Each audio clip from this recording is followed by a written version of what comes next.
चूल्हा मिट्टी का, मिट्टी तालाब की, तालाब ठाकुर की। भूख रोटी की, रोटी बाजरे की, बाजरा खेत का, खेत ठाकुर का। कुआं ठाकुर का, कुएं का पानी ठाकुर का। बैल ठाकुर के, हल ठाकुर के, हल के मुठ पर हाथ अपना, फसल ठाकुर का। खेत खलियान ठाकुर के, गली मोहल्ले ठाकुर। फिर अपना क्या? गांव, शहर, देश।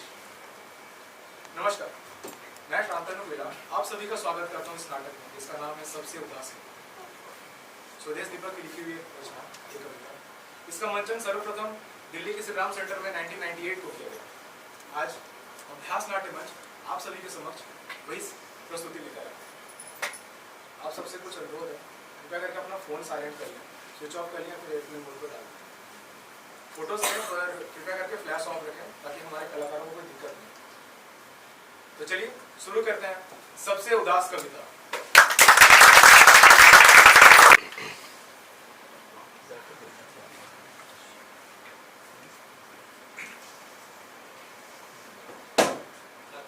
आ जाओ जगमाल सिंह, भीतर आ जाओ। कहो, कोई मिलने आया है? जी सरकार, वही डीएसपी आहूजा। अभी तक वो छोटे कुंवर के हत्यारे को पकड़ नहीं पाए। अरे इससे नहीं पकड़े जाने के, अब हम ही उठाएंगे शस्त्र, तो बहुत शीघ्र। तब तक कर लेने दो उसे कुछ और कोशिश। जितना असफल होगा उतना ही अपनी नजरों में और गिरेगा। मनोबल टूटा नहीं कि आएगा हमारी शरण, तब बनेगा हमारे हाथ का खिलौना। भेजो, भीतर भेजो उसे। क्या हुआ जगमाल, कुछ कहना चाहते हो? निडर होकर कहो। सरकार, हमारी हथेलियों में चिंगारियां उगलना आरंभ हो गई। आ गया समय किसी के प्राण लेने का, लग गई नदी के जल में आग। पर कुछ देर और ठहरो जगमाल, बन जाने दो हमारी रणनीति। अच्छा सुनो, जब आहूजा भीतर आ जाए तो जरा जाकर देखा ना उसकी गाड़ी नई है अथवा पुरानी। अगर पुरानी हो तो नई गाड़ी की चाबी लेते आना और आकर हमारे कान में कहना। जी सर।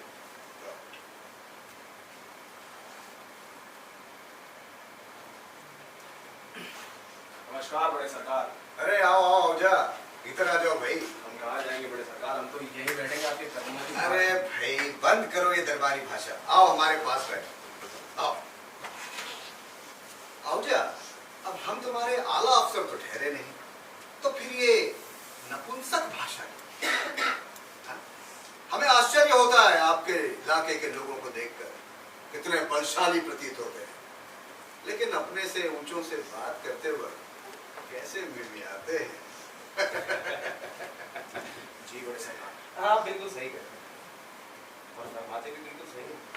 आहूजा, मित्र फरमाते नहीं बातें करते हैं।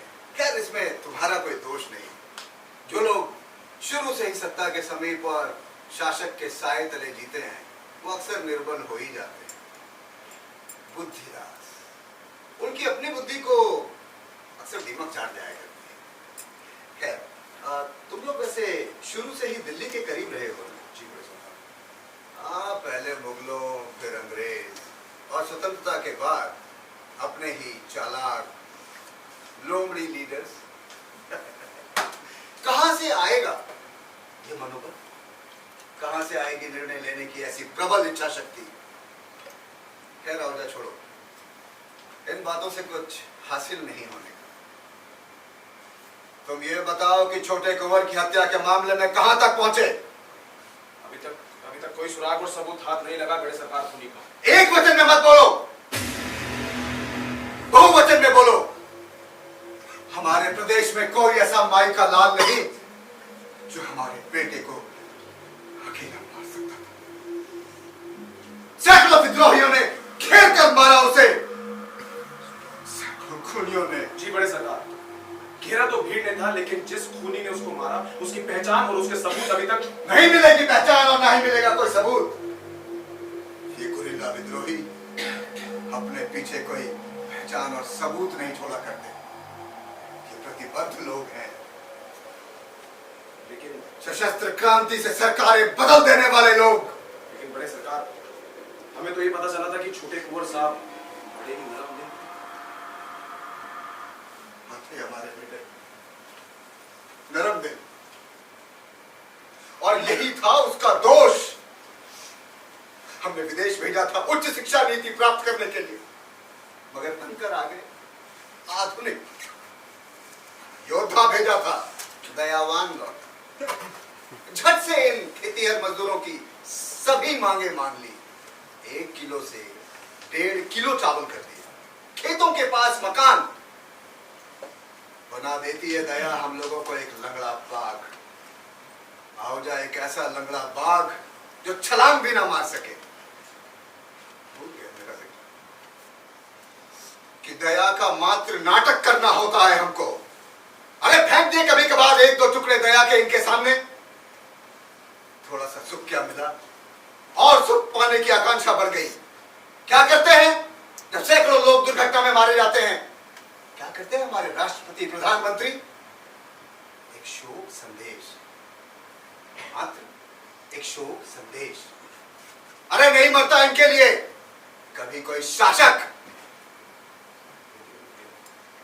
प्रणाम महाराज। मैं अपने स्थान पर ही बैठे रहिए। आपको साहस भी कैसे हो गया हमें माता जी पुकारने का? हमारे जवान बेटी की हत्या कर दी गई और आप हमें अपमानित करेंगे, माता जी पुकार के हमारी छाती पर एक और ईंट ठोकेंगे। आप क्यों कर चली आई यहाँ? आपको आराम करना चाहिए था अपने कक्ष में। अरे बहुत आराम दे दिया आपने, हाथ पे हाथ धर कर बैठे रहिए, हमें आराम ही आराम। भूल जाएंगे हम अपने बेटे की मौत। आप सबर रखें, छोटे कुंवर के हत्यारे को हम। जब एक राजपुत्र मरता है तो उसके साथ 100 लोगों को भी मरना पड़ता है। But when beggars die, there are no comets seen. The heavens themselves blaze for the death of prince. क्यों? पढ़ा नहीं? शेक्सपियर पढ़िए, जूलियस सीजर, Scene 2, Act 2। आप शांत हो जाइए, हम समझा देंगे इसको। अरे कैसे शांत हो जाए हम? हमारे जवान बेटे की हत्या कर दी गई और हम शांत हो जाए? हत्यारे आंखों के सामने घूम रहे हो और हम शांत हो जाए? ऐसे पिता है आप, अब बेटे की मौत पे भी राजनीति करेंगे। भूलिए मत कि हम राजवंश के हैं, घुमावदार गलियों में चलने की आदत नहीं है। राजपथ पर चलिए, राजपथ पर। नेताओं की संगत में आते आते कहीं आपका कलेजा तो नहीं दहलने लगा? बंदूक तो हमें भी चलानी आती है, हमारी अपनी वीर सेना है। किसी भी दिन साक्षात दर्शन हो जाएंगे आपको रणचंडी के। हमें पता चला है कि उस अपूर्वा जर्नलिस्ट के हाथों की गई थी उसकी हत्या, और मेरे ख्याल से वो उस लड़की से। हाँ, पसंद थी वो हमारे कुंवर को, तो इसमें अचरज कैसा? नारी सदा से भोगने की वस्तु रही है, वीरों और शासकों के लिए। वीर भोग्य वसुंधरा। द्रौपदी को भी भोगा था कि नहीं? उन 5 पुरुषों ने 1 सैकड़ा और भोगना चाहते थे, तो लो हो गया महाभारत। हम किसी भी दिन उसे एनकाउंटर में। बिल्कुल भी नहीं, उसे किसी भी एनकाउंटर में नहीं मारना है। पक्का केस बनाइए, ठोस सबूत ढूंढिए, उसे आजीवन कारावास होना चाहिए, लाइफ सेंटेंस। मैं उसे प्रतिदिन मरता देखना चाहती हूँ, कई साल लंबी मौत होनी चाहिए उसे। आ जाओ जगमाल।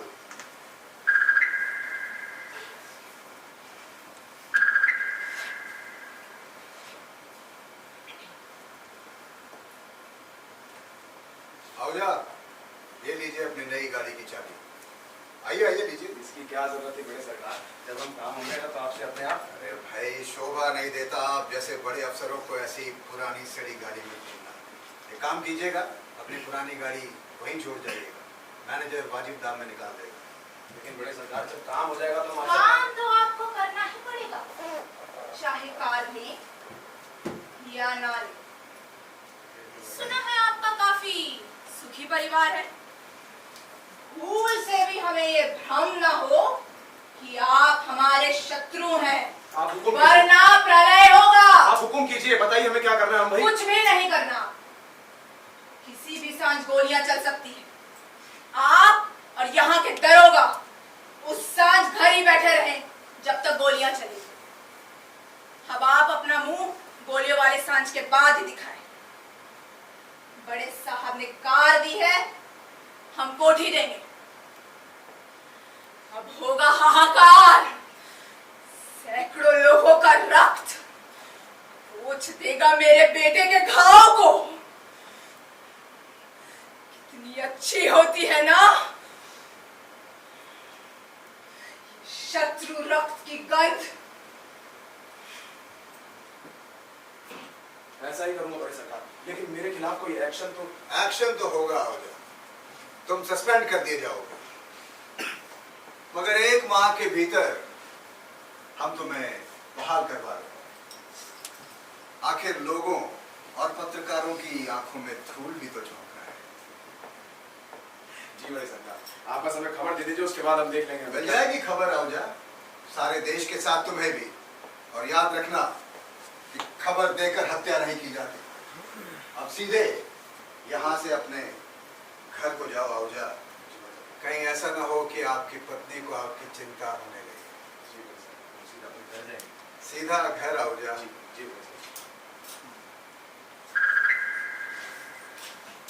इस पर लगातार नजर बनाए रखना जगमाल। कायर भी है और दगाबाज भी निकलेगा। अगर भूल कर भी डीआईजी या आईजी की कोठी की तरफ जाने की कोशिश करे तो सरेआम इसकी हत्या कर देना। बुझ जाएगी तुम्हारे हथेलियों में उगाई आग। और हाँ, उस पत्रकार अपूर्वा को नहीं बड़े सरकार, आप अच्छी तरह जानते हैं कि हम औरतों और बच्चों बीच में मत बोला करो जगमाल। हम अच्छी तरह जानते हैं कि तुम औरतों और बच्चों पे हाथ नहीं उठाते। हम सिर्फ इतना कह रहे हैं कि उस पत्रकार अपूर्वा को चेतावनी दे आओ, इस डीएसपी आहुजा के खिलाफ सचेत रहने के लिए। चेतावनी? बड़े सरकार, हम तो समझे नहीं। तुम समझ भी नहीं पाओगे जगमाल। हमारी 2 शत्रुओं को आमने सामने खड़ा कर देने की रणनीति। पत्रकार अपूर्वा के हाथों डीएसपी आहुजा की